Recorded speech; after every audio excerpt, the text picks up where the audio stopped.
연애가 1순위지 마세요. 내 자신이 1순위였으면 좋겠습니다. 저도 말투 애 같지 않나요? 에이지드 화이팅! 신예은 화이팅! 여기 적혀있는 고민 사연자님들도 화이팅! 따라라라라라라 오세요 오세요. 네, 안녕하세요. 배우 신예은입니다.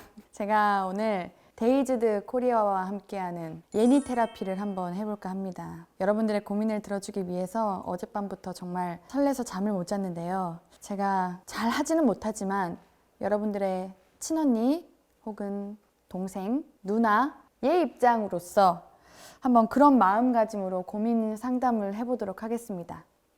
시작!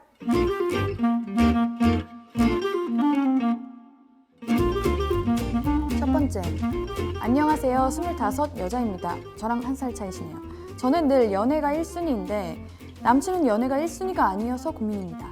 각자가 선호하는 연락 횟수도 다르고 시간과 정성을 쏟는데 확실히 차이가 느껴져서 서운할 때가 종종 있어요. 이 간극을 채울 방법이 있을까요? 저는 연락 횟수가 사랑의 크기를 평가한다고 생각하지 않고요. 우리 사연자님께서 연애가 1순위면 그 남자친구분도 연애가 1순위가 아니고 또 다른 1순위가 있을 거 아니에요?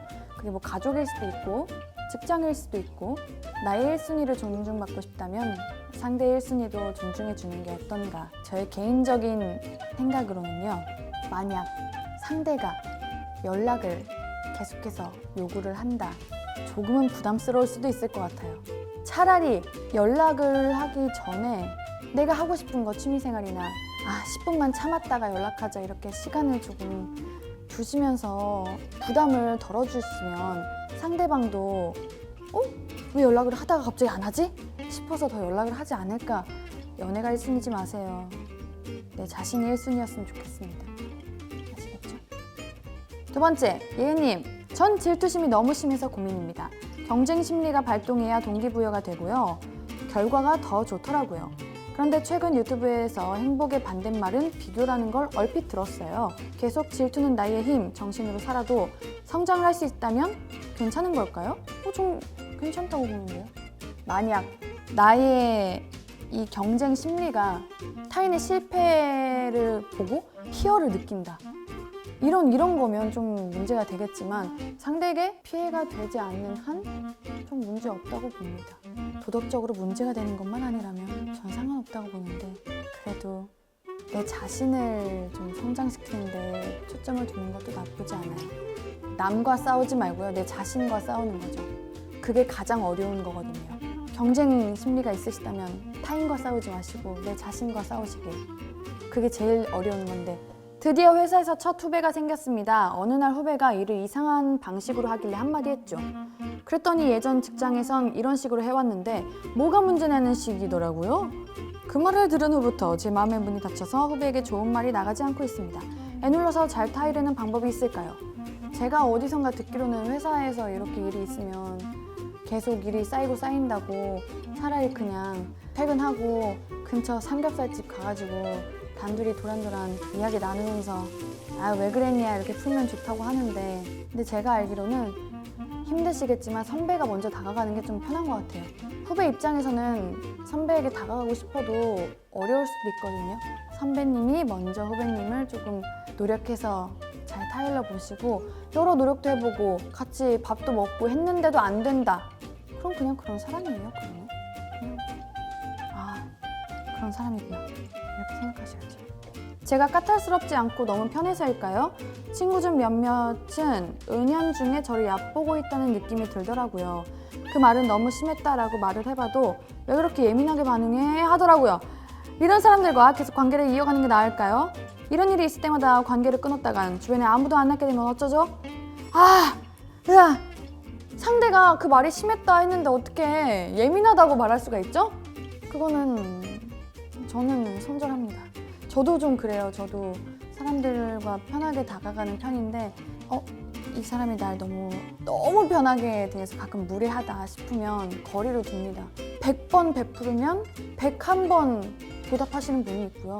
그러니까 너무 이런 관계에 연연하지 않았으면 좋겠어요. 내 인연이 다 떠나갈 거라고는 생각하지 마세요. 안 그런 사람이 많아요.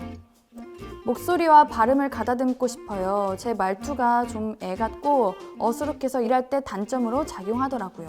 예은 씨는 나이에 비해 성숙한 목소리와 발성, 톤을 갖고 있는 것 같아서 부러워요. 저 같은 일반 사람은 뭐부터 하면 좋을까요? 저도 말투 애 같지 않나요? 성숙하고 그런가요? 진짜로 정말 목숨 걸고 내가 고치고 싶다 싶으면은 요즘 아나운서 학원, 발성 학원도 많고요. 연기 학원도 있고요. 스피치 학원도 있습니다. 그렇게 돈을 투자해서 현실적으로 바로바로 고쳐지는 방법도 있고 아니면 조금 천천히 말을 해보시는 것도 좋은 것 같고요. 끝어미를 이렇게 올리거나 하지 마시고 내리는 건 어떨까요? 그러면 조금 성숙해 보이지 않을까 하는 저의 생각입니다. 오, 괜찮은 것 같네요. 프리랜서입니다. 오랜만에 자취휴가를 가져보려고 해요. 막상 쉬기로 마음먹었더니 갑자기 저만 뒤처질 것 같은 두려움이 드는 거예요. 안 쉬면 번아웃 직전인데 쉬세요. 제발 무조건 쉬세요. 저도 쉬는 거 정말 못하고 아까 말씀드렸던 것처럼 일 중독이라고 했죠. 하지만 그럼에도 억지로라도 쉬세요. 하루 이틀은 그냥 괴로워하면서라도 집에서 아무것도 안 하고 쉬시고요. 내가 지금 하고 있는 업무를 멈추라는 거지 나를 성장시킬 자기관리를 하는 것도 나쁘지 않다고 봐요. 아니면 못 만났던 친구들, 지인들 만나면서 인간관계를 한번 다시 정돈하고 돌아보는 시간을 가져도 되고요. 그런 것들이 저는 하나의 쉼이라고 생각합니다. 또 다른 일을 도전한다 생각하시고 끝까지 화이팅 하셔서 번아웃 오지 마시고 하루하루가 행복하셨으면 좋겠습니다.